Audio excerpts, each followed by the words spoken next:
Selamat datang. Selamat datang. Selamat datang. Selamat datang. Selamat datang. Selamat datang. Selamat datang. Selamat datang di podcast Cerita Orang Dalam.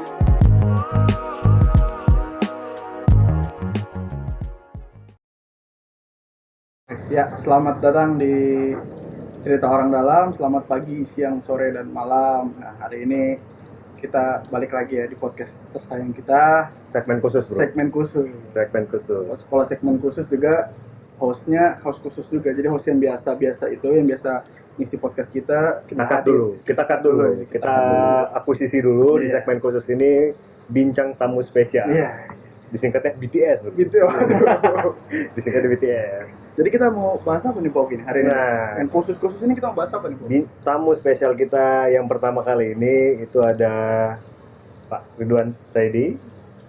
Halo, B. Halo, Sehat, Be? sehat alhamdulillah. Saya sapanya Babe nih. Iya, Oh, boleh. Luar biasa. Pak Ridwan Saidi ini salah satu budayawan Betawi nih, terkenal nih di Jakarta nih ya. Ya, kalau teman-teman sering lihat TV pasti tahu Pasti lah. Babe yang mana. nggak asing lah ya, Nggak nggak asing, pasti kenal dia. Nah, hari ini kita pengen bahas masalah Jakarta dan pesisir. Nah, karena Waduh, suara gitu. suara motor loh. Suara motor ya. Karena Jakarta itu sebenarnya adalah kota pesisir, Be, ya. Sejarah perkembangannya malah memulai dari pesisir. Tapi di era Globalisasi. global. Di zaman sekarang ini anak-anak muda, terus juga mungkin orang Jakarta sendiri itu nggak terlalu Nggak tahu ya. nggak tahu mungkin ya Dulu bahwa Jakarta ini apa gitu. Jakarta ini kalau pesisir gitu. Nah, daripada kita bahas bincang-bincang berdua berdasarkan asumsi kita, mending kita langsung Langsung ke pakar berjalan ya. ke pakarnya, sejarah Jakarta nih. Gimana, Be? Iya, kita mulai dari timeline yang bisa dipakai karena disebut oleh laporan-laporan Tiongkok itu abad 8. Laporan Tiongkok, Be. Abad 8. Abad 8 itu sudah ada pelabuhan kelapa, tapi belum berfungsi komersial. Pelabuhan kelapa yang pertama ya, yaitu di Muara Kali Adem. Pelabuhan Kelapa namanya. Yang pertama. Yang pertama. Pelabuhan Kalapa, disebutnya Kalapa. Oh. Karena Kalapa itu bukan nyur. Kalapa adalah nama dari pinggiran Maya yang berasal dari kaki pegunungan Veracruz. Nama tempat dia itu adalah Kalapa dengan X. Kalapa Dengan X. Kalapa dengan X. Bukan dengan K. Oh, Salapa jadi. Nah, Oke. jadi dia yang memberi nama itu biasanya kalau native itu kan hanya memberi nama kampungnya. Kalau di Iya. pulau orang lain pelayar, kalau kota orang lain pelayar. Oh. Itu Kalapa. Nah, kalau kemudian ada Sunda, tidak ada kaitannya dengan etnik Sunda. Oke. Sama Benar. sekali nggak ada. Hmm. Sunda sebenarnya tulisannya CUMDA, itu bahasa Greek, artinya cemerlang. Itu adalah peta navigasi. Karena oke. Selat Sunda, Jawa disebut Sunda Mayor, NTB, NTT, Bali disebut Sunda Kecil. Sunda ya? Sunda. Dia Sunda Kalapa. Kemudian lidah penduduk mengubahnya jadi Sunda Kalapa. Oke. Etnis Sunda ya kan itu saya nggak tahu, lebih baik yang bersangkutan aja menjelaskan kan. Iya. Bukan saya Iya. hanya menjelaskan kota kita. Iya. Nah, jadi sudah mulai berfungsi tapi belum komersial. Komersial itu dipastikan abad 10 karena sudah ada uang beredar. Oh, 2 abad setelahnya, Be, ya? Iya. Oh, Uang beredar itu kan dari abad 8 baru masuk. Abad 7, abad 8 baru masuk. Komersial itu untuk dagang gitu, Be. Oh iya kan, artinya ada cukai, ada Oke. sewa pangkalan macam-macam kan. Tatanan pabeannya sudah Iya, mulai sudah ada. ada. Ya? Jadi dia itu sudah dapat dikatakan berfungsi itu abad 10. Oke. Nah, maka di situ hunian adalah di daerah Pluit, Oke. ya kan? Seberangnya adalah Kapuk Muara, seberang barat. Nah, Kapuk Muara itu native tinggal di situ. Iya. Kalau di seberang Pluit itu adalah para pelaku bisnis Di menetap. Iya. Kemudian sebelah barat dari Pluit kan Muara Angke. Iya. Muara Angke itu artinya bukan tempat penghunian manusia. Jadi nggak ada tempat kosong.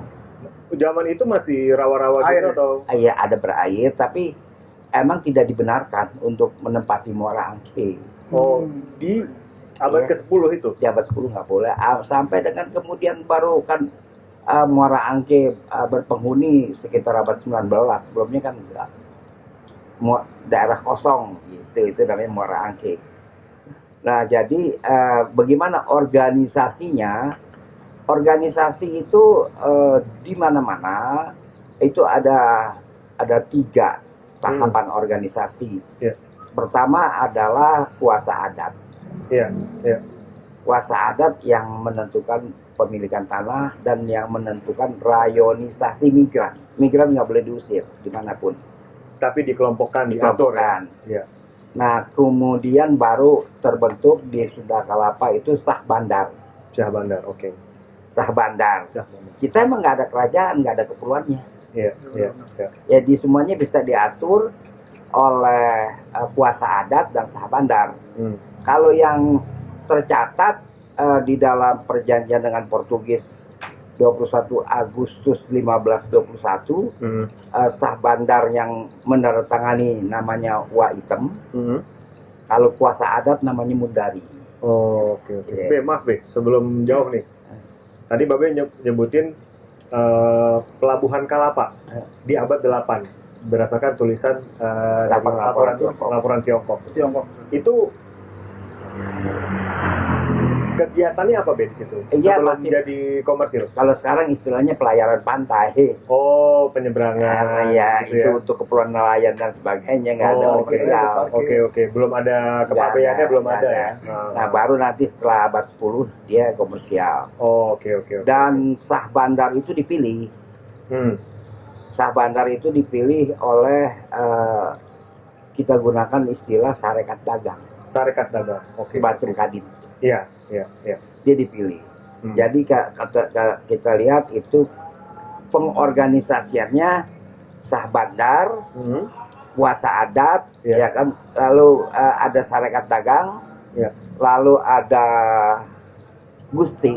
Gusti itu adalah seperti istilah Gorontalo yang digunakan di Priok atau digunakan di Sulawesi, itu pencatat transaksi Oh, dan surat-surat bisnis. Oh, oke, oke. Dan oke, itu ada oke. kampungnya, Kampung Gusti kan. Iya, iya, iya. Nah itu tidak ada kaitan dengan kebangsawanan. Gusti itu adalah pencatat, ya kan.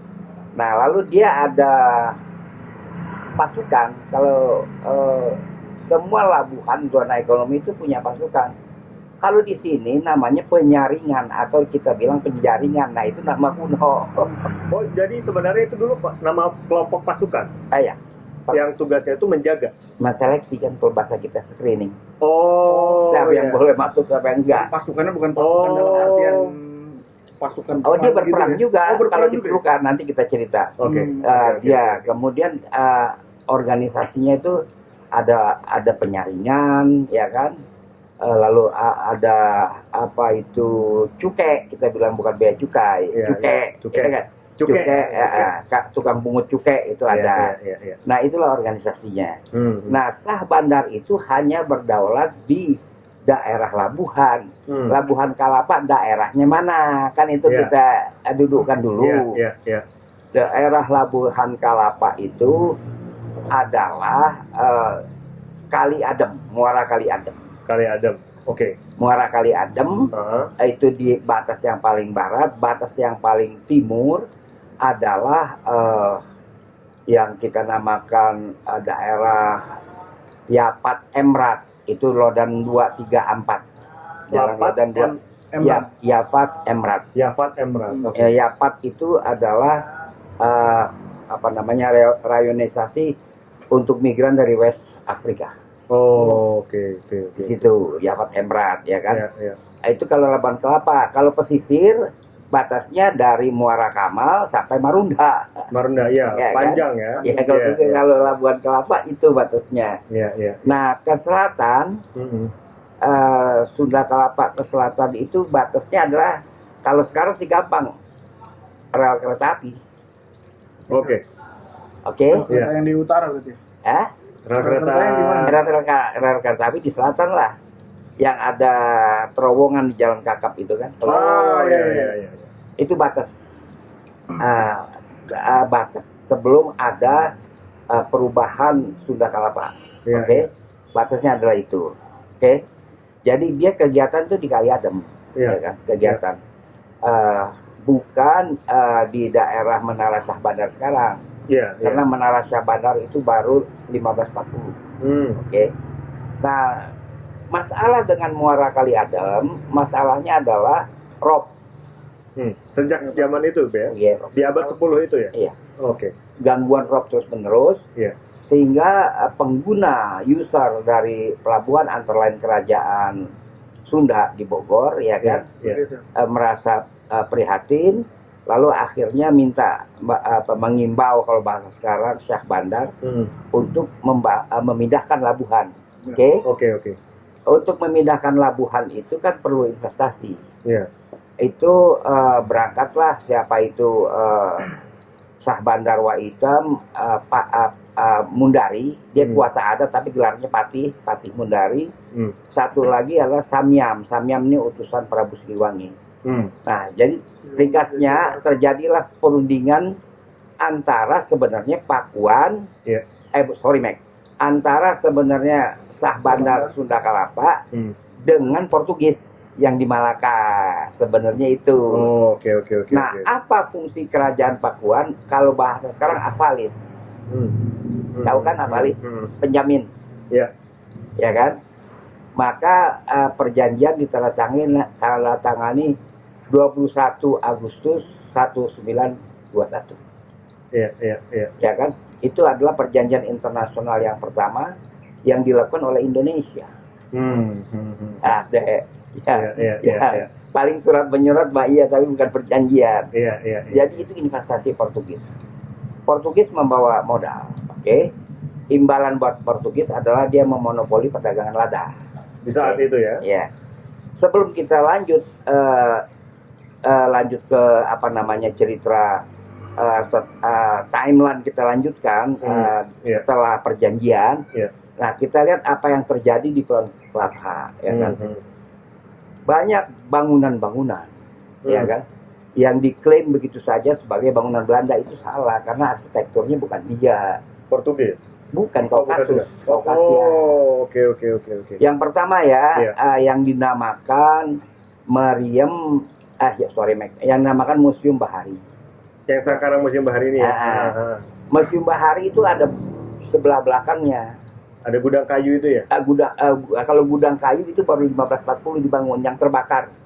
Oh, iya. Yang hangus di belakang dia. Iya. Yang berhadapan dengan Jalan Pakin. Iya. Nah, jalan ini saya kira patut diganti lah ya. Iya kan?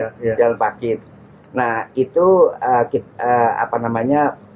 kehancuran dari bahagian belakang Museum Bahari itu karena diserang oleh Sultan Agung.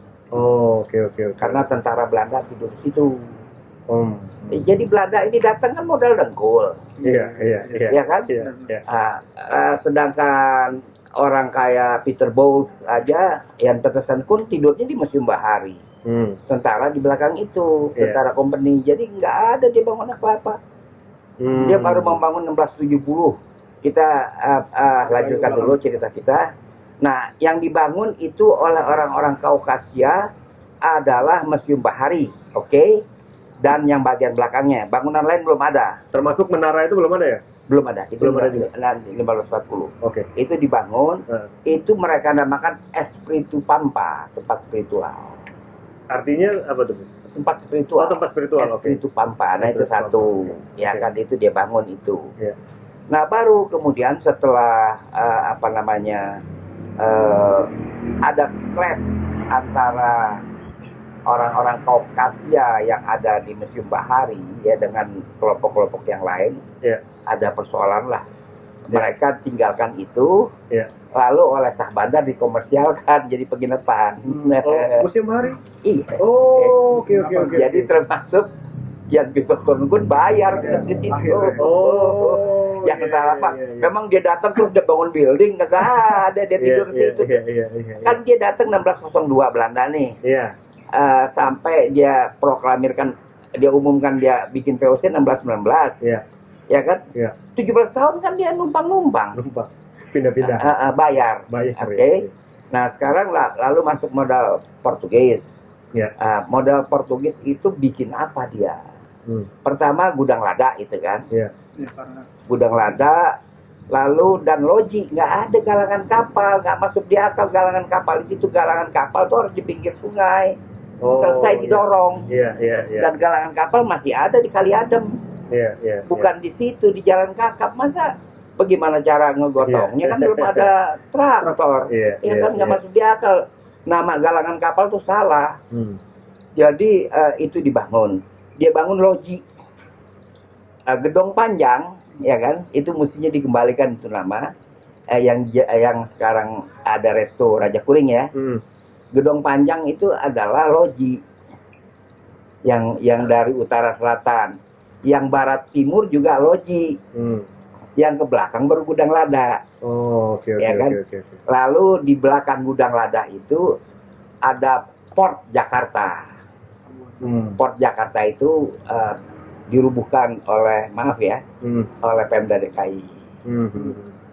Nah, di daerah itu dipelihara oleh kontraktor zaman itu ya kan, bangunan kuno. Satu Kalasa saya itu tembok begini, di bawahnya lagi mihrab dan minaret.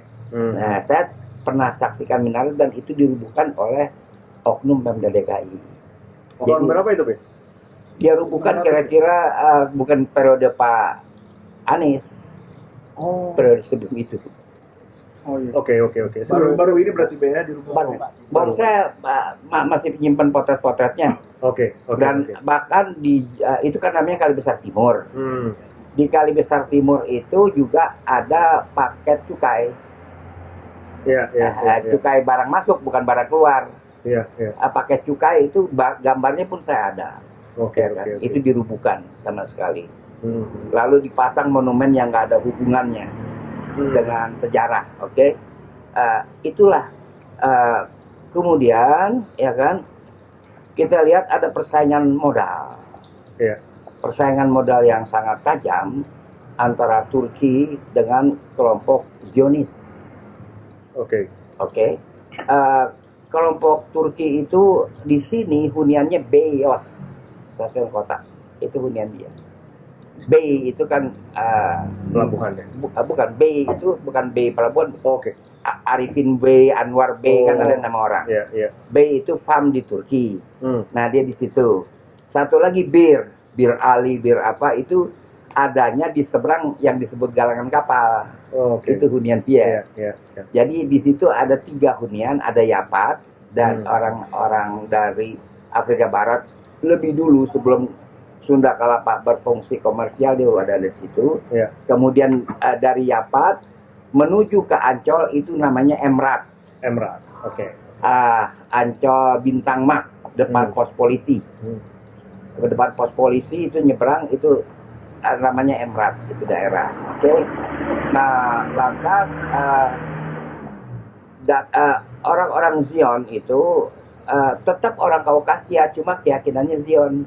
Dia bukan Israel. Iya. Ya, bukan orang Israel. Kalau Zion pasti Israel gitu. Enggak. Ada ya? Kan orang Kaukasia itu ada yang Islam, ada yang monoteis, dan ada yang Zion. Iya. Di sini dominan. Kalau yang Islam itu dikenal sebagai orang Samarkand.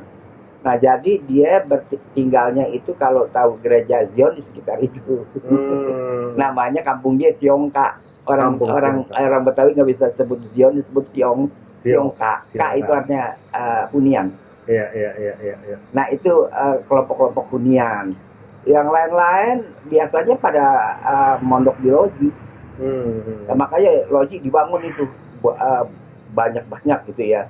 Nah, kelompok Sion itu juga membangun semacam Espiritu Pampa di Jalan Tongkol. Jadi tongkol itu bukan mengacu kepada ikan. Tongkol itu artinya adalah ratapan. Bahasa apa itu, Zaman? Tongkol itu bahasa Armen. Bahasa Armen, oke. Tongkol itu artinya ratapan. Kan bahasa Armen digunakan oleh banyak orang-orang Kaukasia. Iya. Nah, itu yang ada di Jalan Tongkol itu, kan yang katanya mau dipugar ya. Saya senang sekali. Itu bukannya benteng, bukannya kastil, itu salah. Oh, jadi apa itu, Be? Itu adalah gate, istilahnya gate. Gerbang ya, oke. Gerbang. Lalu ada unit pemondokan, itu biasa. Udah ada unit pemondokan gate. Jadi di situ lalu ada kalasa saya, ada lubang begitu. Mereka muter-muteran biasanya. Biasanya muter-muteran upacara mereka. Nah, kelompok Zion ini memang bersaing dengan kelompok Turki. Itu udah dalam perdagangan. Kan? Turki itu di Beos, kemudian Berok, lalu mereka itu di Seongka. Itu terjadi persaingan. Lantas sekarang kita lihat apa setelah perjanjian 1521. Setelah perjanjian 1521, Sunda Kalapa berkembang. Luar biasa berkembang. Sastranya juga ada. Salah seorang bujangga itu namanya Ki Alang. Dia menulis Hikayat Tumenggung Al-Wazir, pernah diterbitkan oleh Balai Pustaka. Dia orang situ, orang pelabuhan. Nah, kemudian kita ringkas cerita, datanglah orang-orang Belanda mulai 1602. Setelah berkembangnya Sunda Kelapa, Sunda Kelapa udah berkembang. Sudah besar ya? Iya. Kegiatannya berarti skalanya lebih besar lagi? Lebih besar lagi karena kan yang dibangun menurut perjanjian dengan Portugis itu Menara Syah Bandar, kantor bea cukai yang di sebelah Menara Syah Bandar, gedung untuk Syah Bandar, kantor Syah Bandar, itu dia bangun. Kemudian Portugis membangun dia invest untuk gudang lada, ya kan? Kemudian fasilitas pelabuhan yang disebut kota Inten. Oke. Jadi bisa dibilang itu pusat kegiatannya pada saat itu ya? Iya. Kota Inten itu posisinya setelah jembatan Inggris, ya, daerah daratan gedung kiri kanan itu semuanya pelaku bisnis. Dan kampung orang Betawi yang kaya pun ada di situ, Kampung Daleman. Jadi kalau Anda itu dari stasiun Beos, ya kan, mau masuk ke Pelabuhan Kelapa, belok kiri. Iya. Sebelum melintas jembatan. Di kanan kan ada bangunan kayu-kayu. Nah, itu orang Betawi. Oke. Itu seluruh kawasan itu disebutnya Kota Intan. Seluruh kawasan Kota Intan yang pas orang Betawi itu Kampung Daleman. Ya, Kampung Dalam kalau saya bilang. Iya. Oke. Kampung Dalam atau Kampung Daleman. Kalau saya sebut Kampung Dalam. Tapi kadang-kadang dikoreksi juga sama orang sono, Daleman, Pak. Terserah ada Daleman gitu kan. Iya. Nah, kemudian datanglah orang-orang Malaka. Orang-orang Malaka itu juga berkecimpung dalam bisnis dan macam-macam. Nah, mereka di rayonisasi mereka setelah kalau kita mau ke Hotel Omni Batavia dari jembatan ke kanan, dia kan ke kiri. Roa Malaka, lurus juga Roa Malaka. Ya kan? Jangan kita belok ya ke kanan atau kiri, lurus juga Roa Malaka. Roa Malaka itu artinya elit. Elit Malaka. Di situ semuanya orang-orang Roa Malaka. Jadi ketika pindah ke kota Inten makin kaya. Aksesnya dekat ya. Aksesnya dekat. Kegiatannya lancar. Makin lancar. Iya. Itu kemajuan peradaban, kemajuan kesenian juga ya. Iya. Ada setelah itu. Nah, kemudian datanglah Belanda. 1602 datangnya 1, 2, 5, 10, ya kan 20. Lama-lama ratusan. Dia pakai nginep di loji, ya kan, yang disebut di Jalan Kakap itu kan, atau kita namakan Gedong Panjang di loji itu. Dia pada tidur, dan kemudian bawa tentara, tidurnya di belakang museum bahari itu yang terbakar. Dia bawa tentara, ya kan. Nah, jadi saya break dulu di sini tentang peristiwa 1540, ya kan. Mereka mengatakan Pateh Hila menyebar Islam tanpa timeline. Kapan dia menyebar Islam, kapan dia datang, dia itu siapa, orang dari mana. Ya kan nggak ada penjelasan. Cukup dengan nama itu udah jaminan sebagai sejarah, ya kan. Ada peristiwa tahun 1540 dilaporkan oleh Ferdinand Mendes Pinto dalam buku catatan dia. Ferdinand Mendes Pinto ini ditugaskan oleh Raja Portugal. Karena Raja Portugal ini yang punya hubungan dengan Vatikan berpikir tentu ada reaksi dari orang-orang Yahudi karena Ottoman menguasai bisnis Eropa. Ya kan? Nah, dia menugaskan Mendes Pinto dengan 7 kawannya dalam satu brigantin. Brigantin itu perahu berkapasitas 8. Ya kan? Gede, tinggi perahunya. Nah, dia naik di situ. Lantas dia mulai melacak kira-kira serangan itu dari mana. Lala dugaan dia tepat, mungkin intelijen juga, itu dari kelompok Yahudi barbar kota Achem yang ada di sebelah barat kota Algier. Itu diikuti sama dia, sama Mendes Pinto. Mereka kemudian di perjalanan merekrut tentara Cina, merekrut tentara dari Nicobar, Andaman gitu. Dia bawa semua. Dia hantam dulu adalah Terengganu. Dia tidak bisa menghantam Turki, tapi dia hantam counterpartnya. Ya kan? Kita ringkas saja, nggak detail ya. Dia hantam Turki, dia kalah. Dia menghantam Terengganu, dia kalah. Di situ muncul nama Pate, Trenggono, kan dari kata Terengganu. Kemudian dia nyebrang menyerang Rau, kerajaan Rau, dia kalah lagi. Dia masuk ke Demak. Demak itu bukan kerajaan Jawa, itu kerajaan Melayu. Karena Dama itu pesta air. Bahasa Jawa, saya tanya orang Jawa apa artinya, dia nggak bisa jawab. Itu pesta air. Kenapa orang Melayu Demak ada di situ? Orang Melayu Demak ini diajak oleh penguasa pelabuhan Semarang, orang-orang Samarkand untuk menjaga keamanannya. Dia datangkan dari Melayu Delhi. Nah, kira-kira gitu, ya kan? Kira-kira gitulah. Itu udah dari abad 10 lah, persoalan gitu.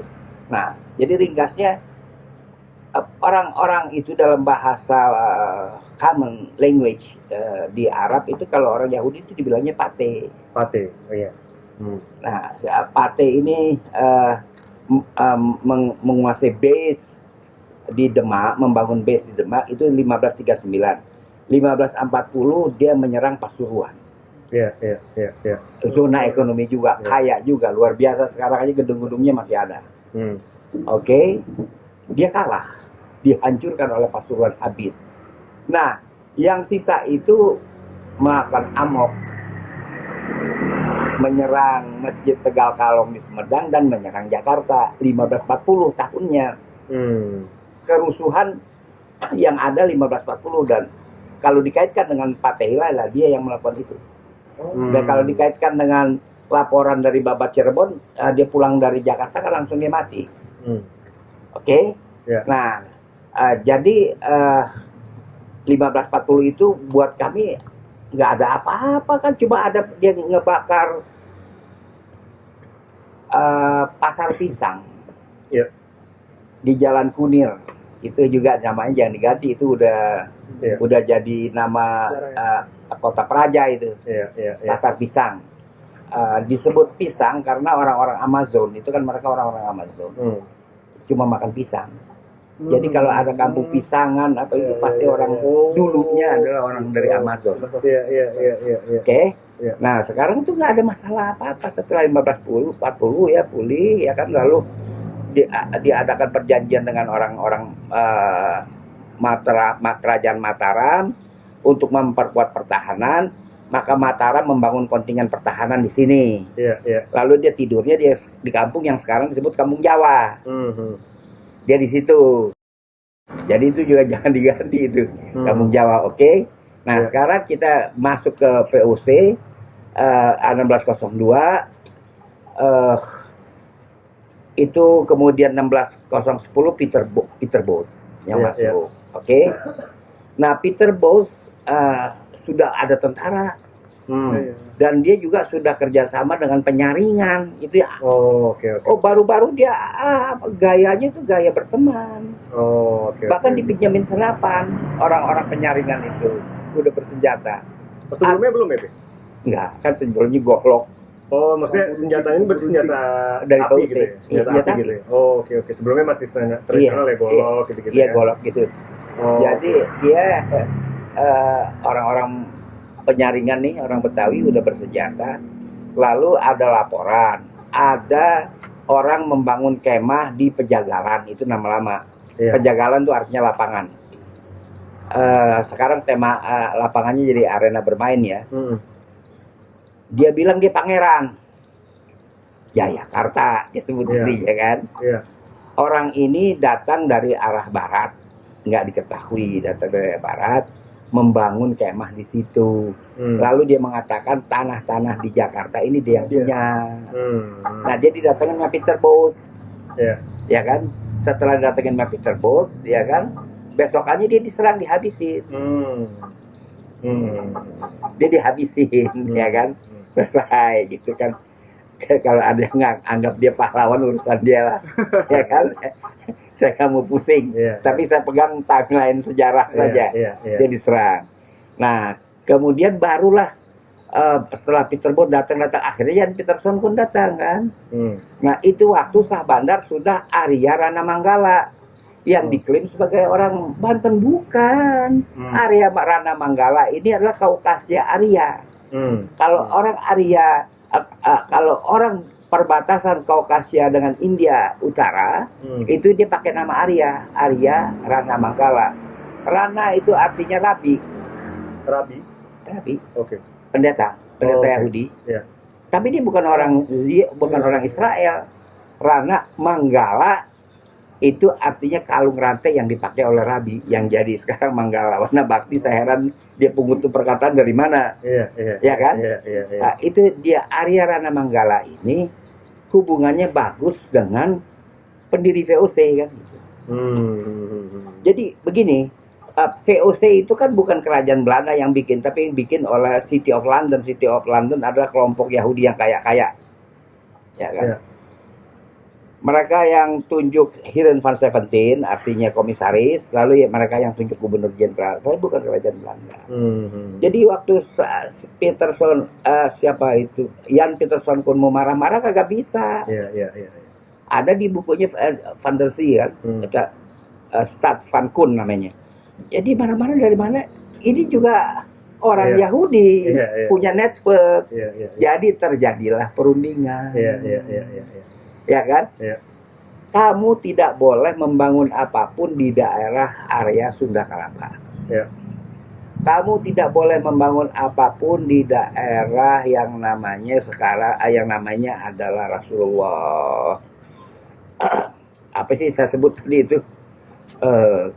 Daerah yang Hotel Omni Batavia itu. Lupa lah. Daerah lupa itu perbatasan sama yang sebelahnya. Apa sih namanya itu? Kota Inten. Kota Inten nggak boleh kamu bangun. Di Sunda Kelapa nggak boleh ada bangunan. Nah, sekarang saya tanya, tunjukkan kepada saya bangunan arsitektur Belanda di Kota Inten dan di Sunda Kelapa. Nggak ada. Nggak ada ya, oke. Baru ada dia di Taman Kota. Oke, berarti ini perkembangannya Belanda itu baru di Taman Kota. Dan itu 1670 dia baru bisa bikin gedung. Oke, berarti perkembangan Jakarta sendiri, kalau tadi Babe udah ceritain panjang nih sejarahnya dari mulai Kelapa, Sunda Kelapa, Kota Intan segala macam sampai akhirnya berkembang sampai ke Taman Kota Jakarta, itu yang baru dibangun oleh itu Belanda. Dia boleh di situ. Di situ baru perkembangan Kota Jakarta lebih luas lagi ya? Atau gimana? Itu Stadhuis ya namanya kan, yang sekarang itu jadi museum kan. Museum Sejarah Jakarta itu kan Stadhuis, itu dia cuma itu bangunan dia. Nggak ada yang lain. Perkembangan berikut datang. Nah sekarang perkembangannya serangan Prancis 1795 terhadap negeri Belanda dan dikuasai oleh Napoleon Bonaparte. Berarti itu serangannya ke arah Ke negeri Perancis, Oh, negeri Perancis. Oke. Negeri Perancis itu ditaklukkan. Iya. Lalu 1796 sampai 1799 VOC sudah hampir bilang nggak ada. 1799 dinyatakan bangkrut. Oke. Nah, di dalam timeline kitab sejarah Belanda itu dia bikin tahun antara 1799 sampai 1808 sebelum Daendels itu banyak gubernur-gubernur. Iya. Ya kan? Iya. Tapi dikasih keterangan nih orang ini nyasar. Salah jalan, dia lewat Latin Amerika macam-macam. Iya. Sebenarnya itu Jakarta sudah dikuasai oleh Prancis. Dari 1799 tadi ya. Setelah 1799 sudah dikuasai oleh Prancis dari 1800. Resmi Prancis berkuasa di sini. Oke. Nah, Prancis itu membangun di negeri Belanda yang dinamakan Republik Batav. Di sini dia bentuk Netherlands Indi Batav. Netherlands Indi Batav. Iya. Itu sebutan untuk lembaga yang berkuasa di sini. Itu berarti wilayah cakupannya mulai dari Sunda Kelapa Iya. sampai Jawa. Oh, Jawa. Oke. Kemudian Belanda minta bantuan Inggris untuk ngusir Prancis. Oke. Terjadilah perang 1811. Perangnya itu di Jatinegara, terkenal sebagai perang Jatinegara. Inggris kalah. Jadi dia bertahan. Sekarang kita, kalau Belanda mengatakan Daendels berkuasa 1808 sampai 1811, dia membangun jalan raya Anyar Panarukan. Iya. Masa cuma 3 tahun, ya kan? Apalagi lewat puncak yang jalannya begitu. Iya. Itu udah nggak masuk di akal. Oke, sekarang kita bicara lagi bangunan lapangan banteng, kan dia yang bikin. Iya. Yang cakep tuh. Iya. Lapangan banteng kan yang bikin. Itu Iya. cukup 3 tahun nggak bisa. Kemudian dia meratakan lapangan dari mulai lapangan banteng sampai ke depan Museum Nasional. Itu diratakan oleh orang perwira Zeni, Lieutenant Gambier. Iya. Kemudian dikenal oleh orang-orang itu, kalau nyebut lapangan tuh lapangannya Gambier. Nah, orang Betawi nggak bisa bilang Gambier, ya Gambir. Oh, lapangan Gambier. Nah, dia bilang kan Gambier. Ya nggak bisa, itu Gambir. Gambier. Nah, itu. Nah, sekarang baru kita kembali lagi ke kota. Kita lihat bangunan-bangunan yang rame. Itu banyak arsitektur Prancis. Oke. B. Sorry, B, motong, B. Kalau misalnya kita nih bicaranya lebih fokus ke arah kembangan kota nih sekarang, B. Iya. Kalau tadi udah sejarah bangunan-bangunan, sejarah perkembangan mulai dari Labuan Kelapa. Kalau misalnya kita bicara kota Jakarta nih, yang lebih modern, lebih spesifik dari segi kotanya nih. Setelah mulai muncul dari pelabuhan tadi, berkembang sampai ke taman kota, kehidupannya di situ seperti apa sih, Bi? Bagus. Ekonomi nggak jelek, jangan salah paham ya. Belanda itu tidak mengganggu perekonomian Sunda Kelapa yang di bawah Syah Bandar. Karena ada perjanjian internasional, itu mereka harus hormat. Oh, oke. Perjanjian internasional 1521. Termasuk pilihannya tadi adalah untuk tidak membangun di wilayah mereka. Yes. Bahkan Prancis menghormati itu. Oh, oke. Dia hanya bangun gerbang di situ. Yang Belanda klaim gerbang dia nggak bisa dong, itu sama dengan yang di kota Paris kok. Ya kan, yang di Belanda bilang Amsterdam Port, itu kan bukan dia yang bikin. Yeah. Nah, sekarang Anda Daendels ya kan, atau Netherlands Indi Batav bukan membangun Gambir saja. Harmoni dia gak bangun. Jalan Juanda 3 dia bangun. Dia juga tetap membangun yang di daerah Kota Tua. Itu yang Anda mengatakan Kota Tua. Itu kan yang disebut Museum Sinerupa, bukan bangunan Belanda. Oke. Bagaimana? Itu nggak, arsitektur bukan Belanda. Ada pediment segitiga gitu. Lalu ada tiang-tiang. Itu bukan Belanda dong. Dia main klaim saja. Iya. Ya kan? Berarti Kalau saya boleh simpulkan sedikit dari sisi pembangunan kotanya ya, kalau misalnya tadi cerita Babe panjang banget, mulai dari Labuan Kelapa, ada Kota Intan, kemudian ada perjanjian internasional, Yes. masuk berbagai dari negara Iya. lain, sedikit demi sedikit pembangunannya itu dibangun oleh negara-negara tadi, Iya. di luar dari itu sampai Jakarta kemudian berkembang sampai seperti sekarang Oke. gitu ya. Nah, pembangunan itu bukan oleh Perancis saja, Iya, ya kan, iya. juga oleh pelaku-pelaku bisnis. Pelaku bisnis yang berlabuh. Iya, dari- yang menetap. Oh, Ada oke, yang oke. menetap, Ada pelaku menetap bisnis. juga ya. Oke. Dia menetap, dia membangun. Kita lihat pola-pola rubahnya itu macam-macam di kota Inten Iya, itu kan. iya. Iya, Di kota iya. Inten arsitekturnya macam-macam. Beragam banget ya. Beragam Iya, begitu. iya, iya, iya. Itu pengembangannya. Jadi menurut saya kan ada ide mau mengawetkan dan sebagainya. Hmm, Yang terlebih penting lagi mempelajari arsitektural. iya. Itu kita akan lihat berbagai bangsa. Itu bisa begitu. menjadi pintu masuk kita memahami sejarah Iya. bagaimana itu dibangun ya. Iya. Mulai dari titik Iya. Labuan tadi ya. Iya, dan ini kaya. Kaya sekali ya. Penduduknya juga kaya. Hmm. Karena penduduk itu mendapat income macam-macam. Pertama, dia income dari jerami. Jerami itu dihancurkan lewat dengan molen. Iya. Itu dihancurkan jadi tambang, jadi karung. Itu kan Iya, diperlukan dalam Iya. bisnis. B, kalau boleh nanya nih, kalau kaitannya dengan Jakarta sekarang dan pesisir sekarang, menurut Babe gimana tuh? Ya, pesisir sekarang mesti dibenahi, ya kan? Iya. Jangan sampai kita jadi kota nggak punya pesisir, ya kan? Tuh. Saya kira harus dibenahi pesisir sekarang. Jangan diulang lagi Tanjung Priok oleh itu kan karya Pemda-Pemda lama. Iya. Iya. Nggak bisa dinikmati lagi. Oh, Tanjung oke, Priok, oke, ya kan? oke, oke. Sekarang tuh Sunda Kelapa potensial untuk dibangun. Mau kembali ya. Iya, dibangun kembali. Berarti Sunda Kelapa itu titik yang cukup krusial bagi Jakarta sebenarnya, Be, ya, kalau dari sisi sejarah ya. Oh iya. Dan itu ada kemerdekaan sebenarnya itu internasional etik ya, Iya. bukannya hukum. Karena nggak boleh kalau orang sudah membuat satu zona ekonomi, membuat perjanjian dengan negara lain, ya kan, itu nggak boleh diganggu. Itu sudah pengakuan. Oh. Nah, sekarang kita akan mulai dengan fungsi-fungsi yang tumbuh dan berkembang di Jakarta. Fungsi hukum. Iya. Oke.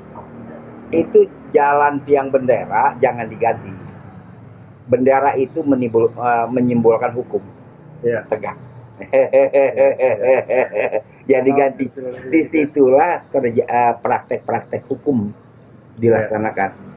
Dan yang saya tidak punya jawaban, kenapa pengacara-pengacara yang berpraktek di situ adalah orang Greek?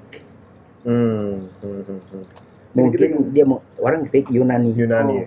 Itu saya nggak mengerti ya. Iya. Belum terjawab. Itu orang-orang Greek mungkin karena penguasaan dia terhadap hukum laut internasional mungkin.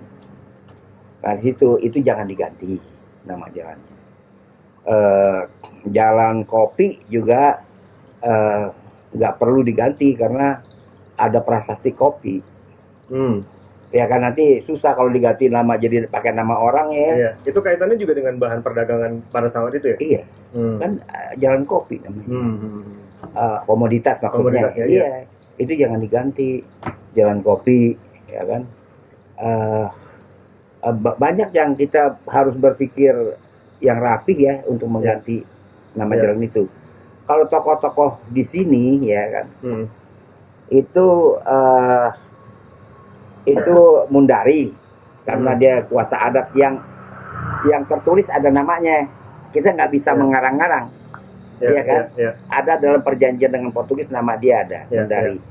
Lalu Sah Bandar Waitem. Ya, Sah Bandar Waitem. Nah, namanya memang Waitem. Nama dia Muhammad Kasim. Muhammad Kasim. Waitem itu panggilan. Item kan artinya juara. Oh. Juara itu hitam Iya. Makam dia di Wanayasa. Hmm. Dia wafat waktu pergi bertemu dengan kerajaan Sumedang. Karena yang punya akses bagus dengan Sumedang adalah dengan akses dengan Mataram yang bagus Sumedang. Jadi dia minta tolong Sumedang kontak dengan Sultan Mataram agar membangun kontingen pertahanan di Jakarta. Oke. Dia wafat di sana. Saya udah ke makam dia. Jadi untuk zaman itu ya, Iya. bukan yang sekarang. Iya. Mundari, Waitem, Sah Bandar Waitem, sama Ki Alang karena dia seorang pujangga. Pujangga kayaknya. Dia pujangga. Iya, Itu iya. 3 nama itu. Beh, kalau misalnya kita balik lagi ke Jakarta yang modern sekarang. Tadi Babe sempat nyinggung masalah Tanjung Priok yang sekarang itu sudah tidak bisa dinikmati. Sekarang kan pantai-pantai Jakarta tuh sulit banget dinikmati kecuali Ancol. Ya Ancol sampai ke barat. Iya. Dan itu pun kalau Ancol mau masuk kan juga bayar. Iyalah, tapi kalau kita nanti menata lagi Kali Adem, pelabuhan lama Kali Adem, ini. Dia bisa lihat muara laut kok. Ya, ya kita nggak bertanding deh ya. Mana indah Ancol sama Kali Adem. Ya, beda. Kita nggak bertanding. Iya, beda. Tapi saya kira itu belum digarap Kali Adem. Kali Adem ya. Kalau Marunda segala macam? Marunda ya sudah makin kesempit kelebarannya pantainya kan. Iya. Sempit. Apalagi dengan kondisi rob segala macam ya. Satu dan kedua mencapainya makin sulit jalan ke arah sana. Jauh ya. Bukan soal jauhnya, jalannya kan. Oh, oke. Jadi begitu. Tapi berarti di zaman dulu pesisir Jakarta itu memang aktif tidak hanya sebagai titik untuk Syah Bandar ya, tapi memang sebagai satu aktivitas lain selain ke Syah Bandaran ya di zaman dulu ya. Aktivitas lain adalah peradaban. Karena bahasa itu lewat zona ekonomi. Bekasi masuk Jakarta melewati Kali Baru, Labuan kan, Pakis Jaya dia punya labuhan kan di Karawang, Pakis Jaya, terus masuk ke Kali Baru, masuk ke Sunda Kelapa. Itu terjadi penyatuan bahasa. Jadi peradaban fungsinya besar. Fungsi zona ekonomi melancarkan perjalanan fungsi-fungsi peradaban, bahasa peradaban. Jadi bahasa Melayu kan terserak di 16 zona ekonomi. Dari Banda Aceh sampai Banda Neira. Banda kan artinya zona ekonomi. Rang juga zona ekonomi. Semarang, Amurang itu zona ekonomi. Jadi itu zona ekonomi luar biasa perannya. Kalau misalnya tadi sempat ngutip sedikit kata-kata Babe masalah orang-orang yang kemudian datang terus menetap. Berbagai kalangan. Dari sisi ekonomi segala macam semua menetap di sekitar situ ya. Ada eksklusivitas nggak zaman situ? Nah, begini nggak ada. Nggak ada eksklusivitas, nggak ada, karena mereka itu punya tujuan yang sama, pengembangan peradaban, membawa agama Islam, ya kan, membangun masjid. Misalnya orang-orang Saman yang dari Persia membangun masjid di Pulau Kelor yang dinamakan Benteng Portugis. Ya kan? Lalu di Kali Baru Timur di belakang di sebelah Gudang Lada masih ada mihrab, ada cerita minaretnya digusur. Itu semua abad 8 bermain. Jadi orang bukan cuma semata-mata berdagang, ada peradaban, ada soal agama. Berarti eksklusivitasnya itu tidak membunuh peradaban itu ya? Justru malah peradaban yang kemudian menutupi eksklusivitas itu? Iya, nggak ada eksklusivitas. Meskipun dia sebenarnya kawasannya itu kawasan yang cukup elit ya di zaman itu ya? Ya bikinnya orang Yunani bisa gaul kok. Termasuk dengan orang pribumi zaman itu ya? Makanya orang pribumi itu kalau di daerah orang-orang pesisir sampai dengan tengah Weltevreden itu orangnya luas. Betul. Orangnya luas karena kita pluralistik. Jadi Anda bicara dengan orang Pasar Pisang di Jalan Kunir, atau orang-orang di Tanah Merah, Bandengan, atau apalagi orang-orang Kapuk Muara, itu bahasanya halus. Bergelombang, melodius kalau berbicara. Oke. Ya kan? Jangan tantangin berantem, keperannya segede teko gini. Tapi orangnya sopan santun. Fisik boleh kuat, tapi tata krama tetap di. Iya, kalau kita judes nggak ada yang datang dong. Kan kita tuh rumah pelabuhan. Kalau kita judes, Betul. Orang datang, mau apa lu? Pak, lu siapa? Siapa lu? Ya orang nggak mau datang dong, orang mau bisnis digituin, nggak bisa. Malah Jadi, mati ekonominya. Iya, gitu. Jadi sobat. Iya. Kalau ada kerinduan saya itu dengan masa lalu, saya selalu datang ke arah sana, ngobrol-ngobrol sama orang sana, saya nikmatin itu. Gitu. Oh, oke. Berarti beda banget zaman sekarang, Be ya? Maksudnya kalau sekarang kan, misalnya kayak Pantai Mutiara deh, kan satu lokasi eksklusif juga kan, yang berada di pesisir. Ya artinya kalau ringkas cerita, kita bicara orang Cina kan, baru datang sebagai migran abad 17. Dan itu bukan pemodal. Pedagang.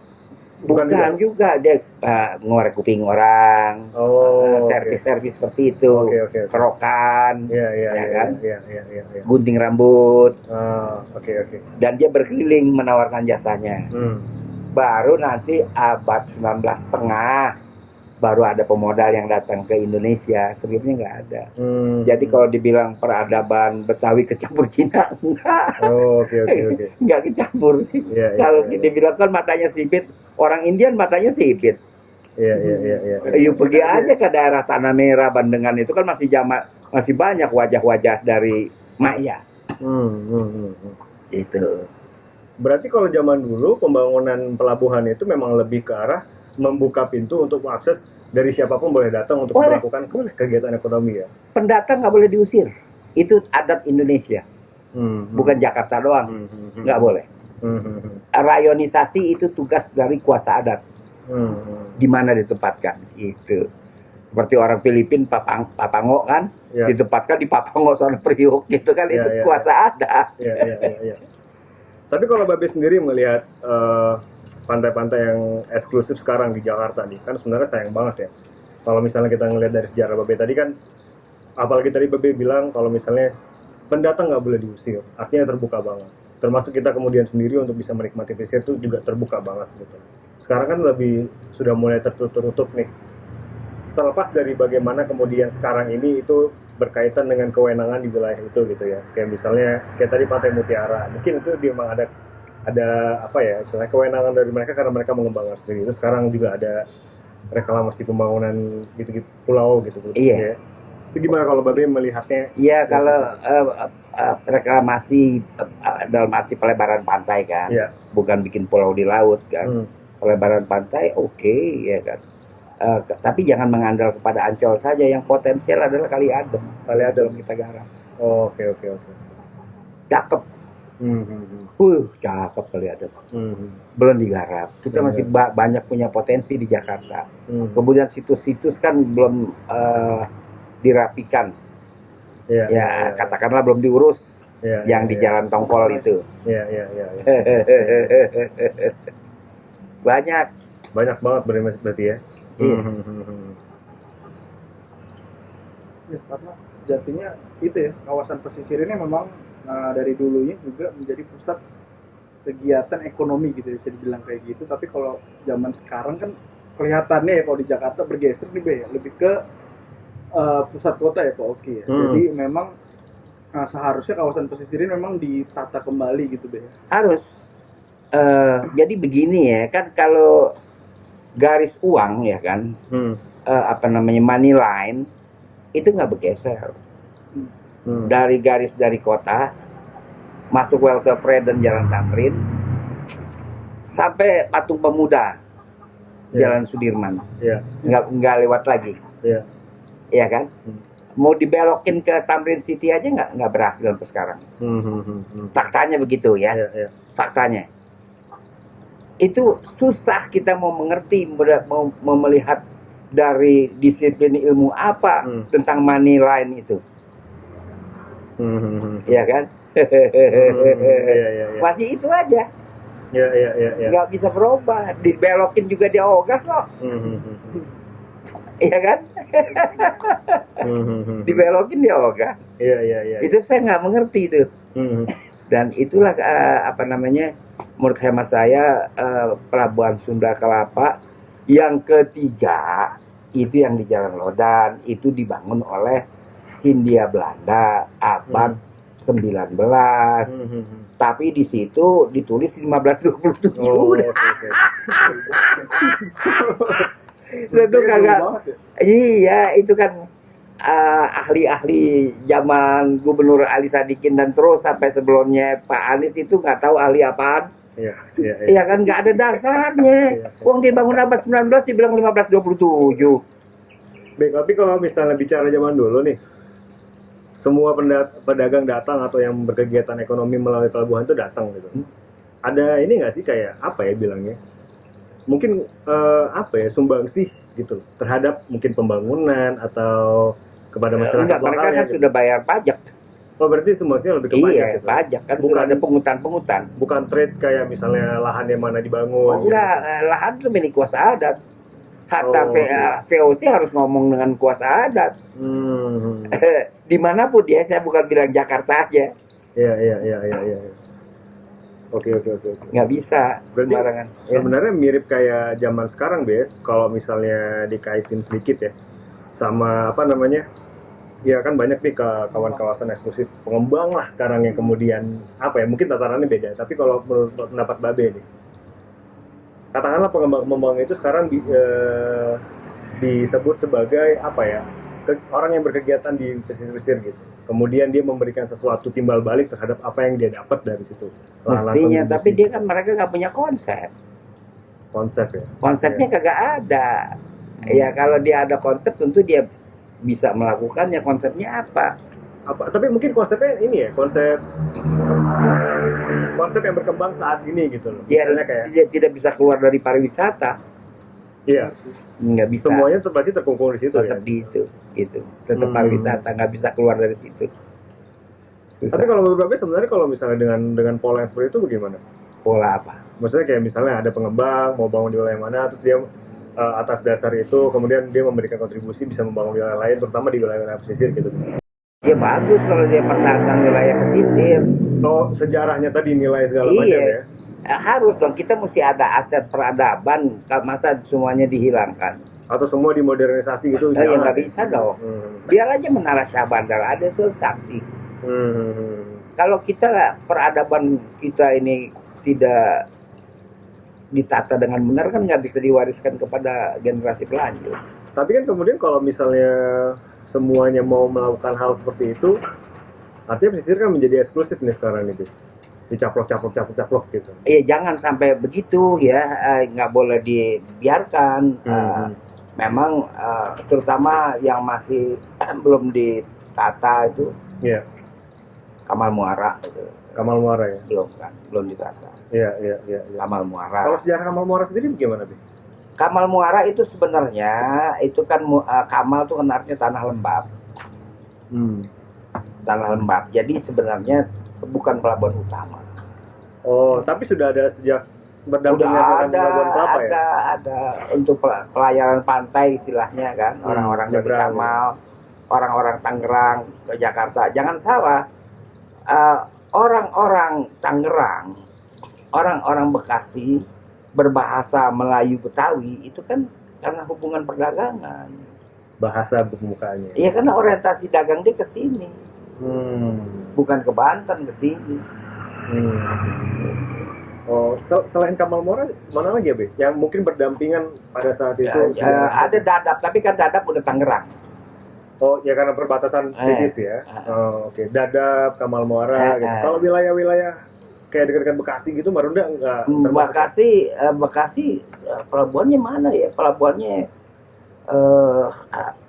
saya nggak tahu kalau masih Kalau Marunda berarti kan Buni, pelabuhan Buni masih ada. Marunda nggak termasuk kegiatan ini ya, pelabuhan dalam Kalibaru udah kayak apa sekarang? Oh, iya. Kalibaru termasuk ya dulu ya? Iya, Yang berdampingan ya? Iya, Kalibaru. Oh. Itu Tapi kalau- Kalibaru masih rame.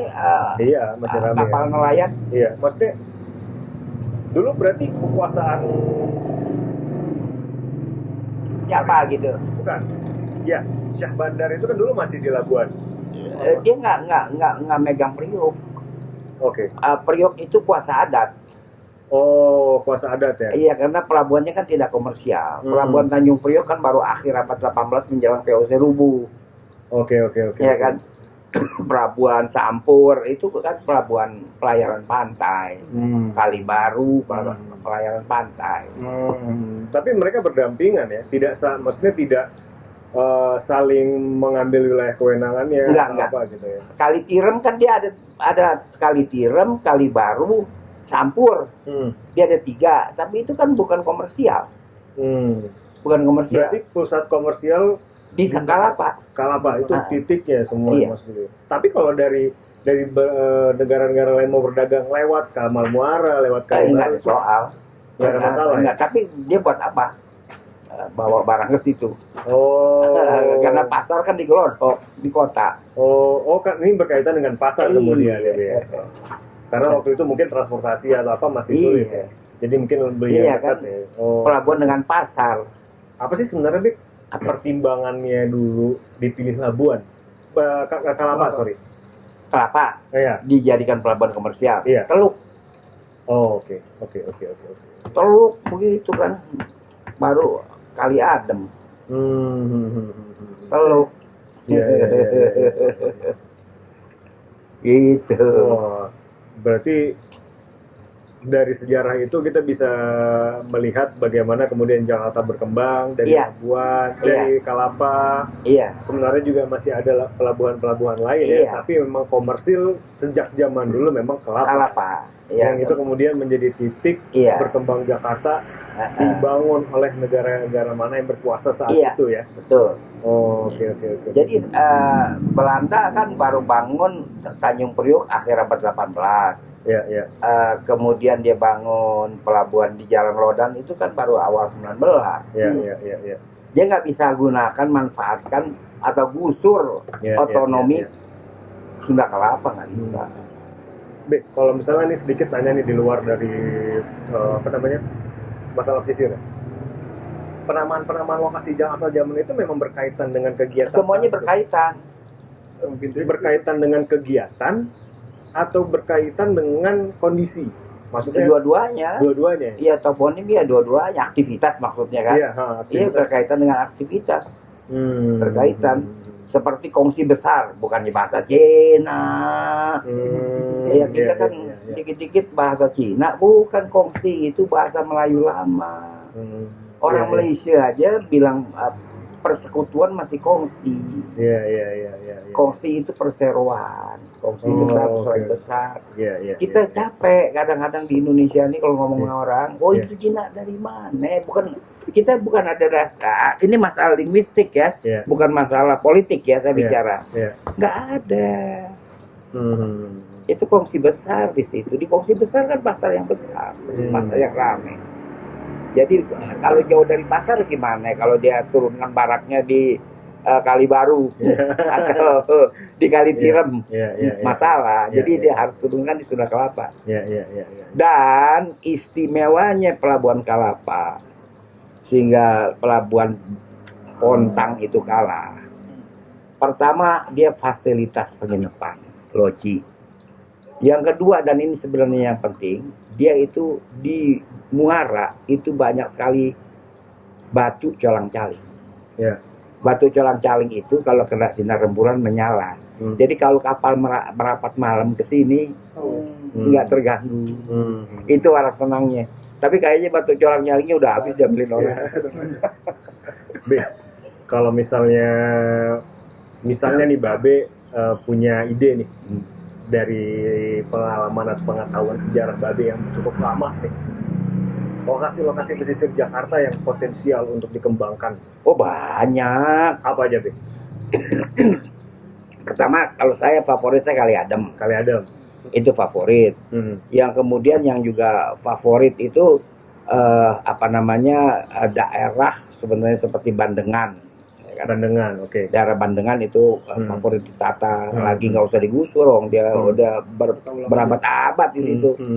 Bandengan itu udah masuk pesisir juga. Iya.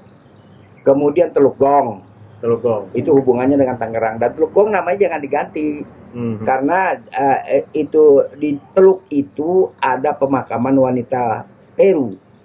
Wanita Peru itu pemakamannya melingkar gini. Terus di tengah ada titik kayak gong. Itu namanya Pakita Pak kita ucikus in kanan. Jadi kita jangan ganti. Ini apa nih Telukong? Jangan nanya saya dulu. Ya kan? Jangan main ganti-ganti aja. Iya. Berarti 3 lokasi itu, Be? 3 lokasi bisa dikembangkan. Telukong kan hebat hubungannya dengan Dadap tuh kan rame ekonominya. Iya. Berarti kalau misalnya menurut Babe dari sisi sejarah, 3 lokasi itu yang keren banget ya. Keren untuk dikembangin. Itu berkaitan dengan pesisir dan sejarah, termasuk juga perkembangan. Iya, bisa bisnis apa segala. Dadap kan lagi berkembang, Teluk Naga lagi berkembang sebagai pemukimannya. Iya. Be, kalau misalnya nih, katakanlah ya, saya juga nggak tahu nih, ada program Pemprov mau rencana bikin pesisir, misalnya pesisir yang gratis yang mudah diakses oleh seluruh masyarakat. Saya setuju. Setuju ya? Itulah Kali Adem. Kali Adem ya? Iya. Itu yang paling kuat ya? Paling kuat. Itu Kali Adem. Berarti secara nggak langsung menurut Babe Kali Adem harus bisa ditata dengan baik. Iya. Dan kalau orang ke sana nggak perlu bayar. Nggak perlu. Iya. Itu kan cuma tinggal penataan aja. Kan banyak perumahan-perumahan yang perlu ditertibkan. Itu cuma tinggal itu aja. Jalanannya dikuatkan. Itu aja. Cakep itu kalau Kali Adem. Be, terakhir nih Be, kalau boleh. Pesan-pesan buat seluruh masyarakat Jakarta. Ya, kita mesti mencintai negeri Jakarta ya. Kita bilang dulu negeri kan. Negeri Betawi kita bilang. Harus kita cintai ya kan. Karena di sini kita nggak ada istilah pendatang atau bukan pendatang atau native. Karena semuanya di welcome. Itu adat. Nggak boleh dilanggar. Iya. Iya kan? Iya. Kalau soal penempatan tuh urusan kuasa adat. Iya. Jadi kita cintai negeri ini, ya kan? Kita sayangi Jakarta, ya kan? Supaya kalau bisa malah banyak permintaan bahkan wali kota Bekasi ke rumah keinginan menggabung dengan DKI menjadi Jakarta Raya. Seperti Perpres Pak Soekarno 23 September 1945. Ya kan ini ada ide Tangerang Raya. Kalau Tangerang Raya nggak gol, mungkin dia gabung lagi. Menjadi kota besar yang indah. Dan kuat pesisirnya ya. Kuat pesisirnya. Iya. Pesisir harus diamankan, harus diselamatkan lah ya. Karena itu titik awal. Gitu. Oke, Be. Oke. Kayaknya banyak banget udah ilmu yang kita dapat nih dari Babe Ridwan nih. Thank you banget, Be, atas waktunya. Dan pengetahuannya tentu ya. Iya. Sehat terus ya, Be ya. Iya, amin. Mudah-mudahan bisa terus bercerita tentang sejarah Jakarta kepada cucu-cucu, mungkin cucu-cucu kita nih nanti. Jas merah. Iya. Oke. Gitu aja para pendengar cerita orang dalam di segmen khusus bincang tamu spesial. Dengerin terus cerita kita karena cerita kita cerita orang. Ya, itu dia. Bye-bye.